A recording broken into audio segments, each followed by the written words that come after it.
Ahora en Óptica Florida el 2x1 es para vos o para quien vos elijas. Regalale a mamá porque sí, a una amiga porque sí, a tu novia, a tu abuela, a la nena de al lado. Regalale a ella, a él, al de más acá, al de más allá, al que quieras, porque sí. Con el 2x1 de Óptica Florida vos elegís a quién le regalás el segundo. Óptica Florida, la cadena de ópticas más grande del país.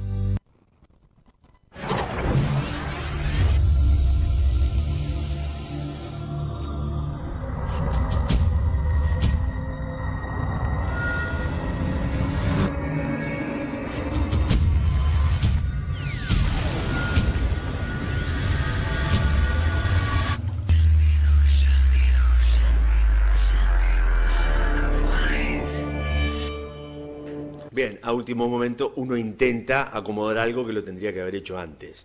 En este caso, correr un poquito más acá la laptop.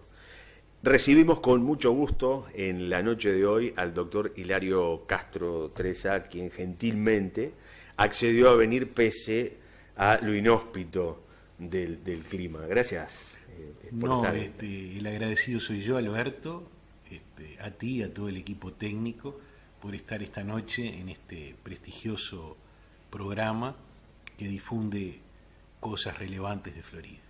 Nos parecía interesante, y con la producción generalmente es cuando discutimos, bueno, qué temas son los que se tratan, bueno, más allá de los temas que están en la superficie, o que son los más visibles, un poco hurgar en esos otros temas que quedan a veces relegados a un hecho puntual, como por ejemplo, puede ser o es, sin duda, el 25 de agosto, el día posterior, horas posteriores a la noche de la nostalgia, que es lo que se ha sumado en forma más contemporánea, pero ese 25 de agosto que los floridenses, y creo que hago esta lectura, no sé, es a título personal, pero para mí es válida, de que los floridenses sentimos mucho más el 25 de agosto, esta fecha de la declaratoria de la independencia, que el resto de los uruguayos. ¿Cuál es tu visión al respecto? Sin duda se debe a la trascendencia del hecho. Es conocida mi postura en cuanto al verdadero alcance y significado que tuvieron las tres leyes que se promulgaron el 25 de agosto de 1825 acá por entonces la villa de San Fernando de la Florida. Se le ha querido dar a esta fecha un alcance que no se compadece con la evidencia histórica. ¿Cómo es eso?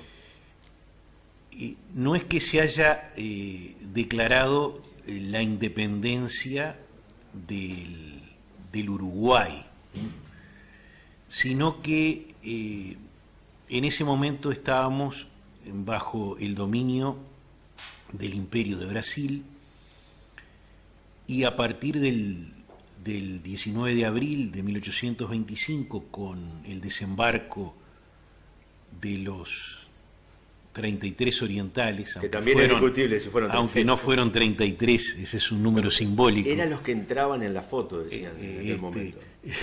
Aunque no existía que tampoco existía fotografía. Fueron algo más de 40 y no todos eran orientales. Pero lo importante es que ese desembarco que se produjo bajo el mando del general Juan Antonio Lavalleja fue bajo la consigna de argentinos orientales. Nosotros nos considerábamos parte de la nación argentina, una provincia más de la Argentina, de las Provincias Unidas, aunque el gentilicio argentino todavía no estaba tan difundido como luego ocurrirá, pero éramos una provincia más que habíamos integrado el virreinato del Río de la Plata. Recordemos que Artigas, que luchó tanto por la federación o la confederación de las Provincias Unidas, jamás pensó en una separación nacional. Lo dice precisamente en abril de 1813. que esto no se parece ni por asomo a una separación nacional.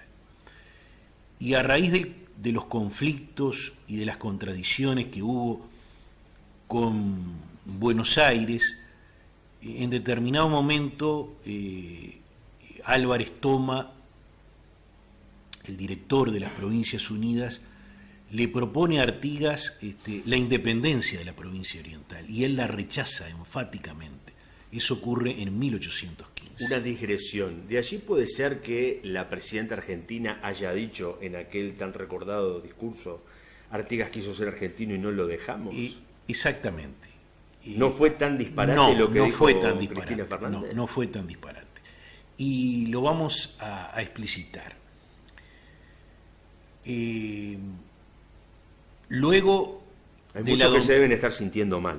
Bueno, pero vamos a explicarlo. Quizá por quién lo dijo, pero no por el contenido, o en el momento que lo dijo. Que no fue el mejor. No fue quizá el más oportuno.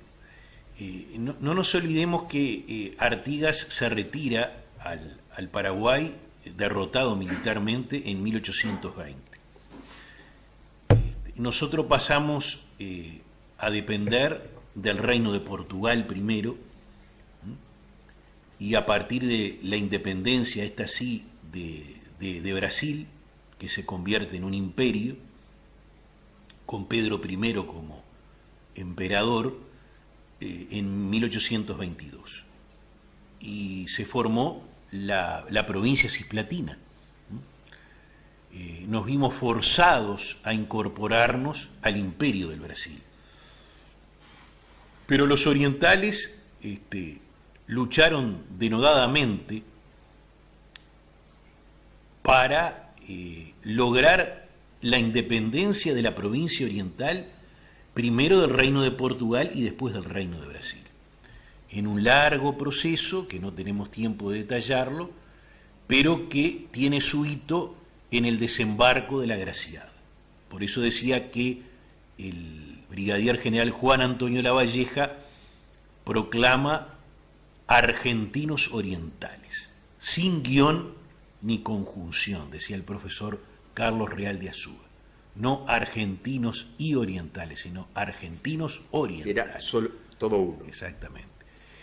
Y justamente el 25 de agosto de 1825, la primera ley nos declara libres e independientes del Reino de Portugal, del Imperio del Brasil y de cualquier otra autoridad del universo.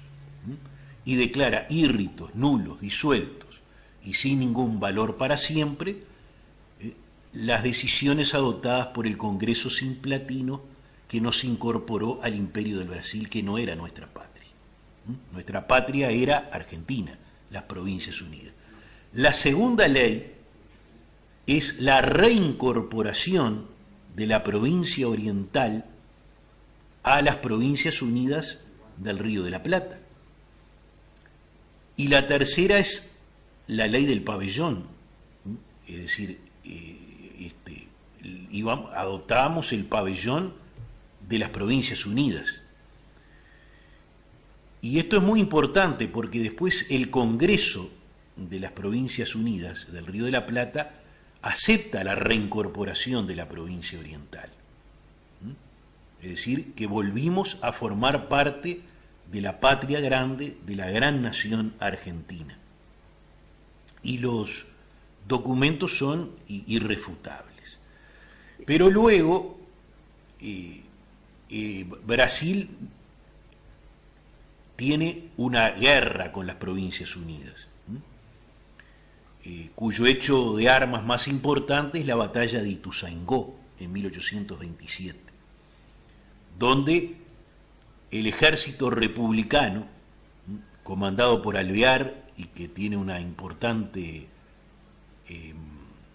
labor bélica, Lavalleja y otros muchos orientales, derrotan a las fuerzas imperiales en Ituzaingó. Ituzaingó va a significar para Brasil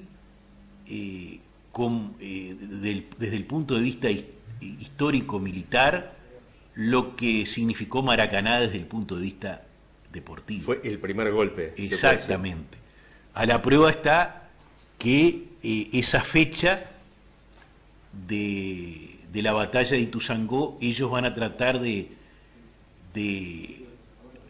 vindicarla en otros acontecimientos posteriores, como cuando triunfa el general Flores con el apoyo de Mitre y del emperador en ese momento Pedro II, y entran a Montevideo justamente en la fecha de la batalla de Ituzaingó. Pero a pesar de eso, comienza Gran Bretaña a jugar un papel muy importante, y un personaje muy conocido que es Lord Ponsonby, que era un embajador acreditado en Río de Janeiro, para que cesara la guerra entre las Provincias Unidas y el Imperio del Brasil. Ahí estamos hablando 1828. 28, 3 años después de esa declaratoria. Exactamente. ¿Qué tan lejos, perdón Hilario que te interrumpa aquí, pero qué tan lejos entonces se está de aquella lectura que hizo en su momento el doctor Julio María Sanguinetti? Que usted decía que la había encontrado, porque no estamos el gran lejos, oráculo es una... habla justamente, y dice, voy a leer textualmente Sí, una no. parte. Nuestros niños aprenden en la escuela el culto patrio celebrando esa fecha, por el 25 de agosto, pero generalmente se hunden en una curiosa perplejidad cuando los estudios secundarios le llevan a leer las 3 leyes célebres, que era lo que tú aludías recién, Exacto. que les muestran ese día como un acto de independencia ante Brasil, pero una reincorporación sin Exacto. condiciones a lo que hoy es Argentina. Exacto. Esa es la verdad Lo quiero histórica. traer porque en su momento, recuerdo que generó gran revuelo lo que exponía Sanguinetti, bueno, que vemos que ahora se conjuga con estos hechos que está relatando. Y en realidad entonces, ¿cuándo tendríamos que tomar como fecha o como mojón de decir, bueno, aquí sí, es el día de nuestra independencia? Sin duda que cuando se firma o se ratifica la Convención Preliminar de Paz. Y ahí me voy a tu libro. Porque Ahí me voy a tu libro. Al libro que hablamos, Abogando por la Libertad, que nos hacías recordar muy bien en la página 183, que habla de ese 27 de agosto de 1828. ¿Qué pasó en esa fecha? ¿Lo hablamos luego de la pausa? Sí, cómo no. Porque te voy a invitar a hacer una pausa. Sí, sí. Gracias a quienes están comunicando vía mensajes de texto y vía WhatsApp. Le vamos a hacer llegar, lógicamente, a Hilario en instantes nada más. Algunos vamos a ver si nos da el tiempo para hacerlo público. Nosotros vamos a hacer una pausa. Antes, nosotros siempre tenemos una recomendación máxima. Ahora se viene el Día del Niño. Hay algunas fiestas o celebraciones en espacios abiertos y públicos que quedaron suspendidas, pero usted puede ir por Albanés, porque en Albanés hay una oferta muy especial por este Día del Niño, que nosotros se lo vamos a recordar en este momento. Para este Día del Niño, bicicletas y más bicicletas de Albanés. Rodado 12, 15 cuotas de 167 pesos. Rodado 16, 15 cuotas de 226 pesos. Bambino 20, 15 cuotas de 234 pesos. Montaña 26, 15 cuotas de 308 pesos. Financiaciones con Creditel. Además aceptamos todos los sistemas de crédito y tarjetas en moneda nacional. Albanés es tu lugar de bicicletas. Albanés es confianza. Vamos a hacer la pausa. Luego de la misma seguimos dialogando con el doctor Hilario Castro. Estamos procurando que nos dé el tiempo para compartir y revivir en el programa de hoy parte de las declaraciones que se dieron en la Junta Departamental de Florida cuando se trató el tan mentado tema de la inundación del Teatro 25 de agosto. Pausa y ya volvemos.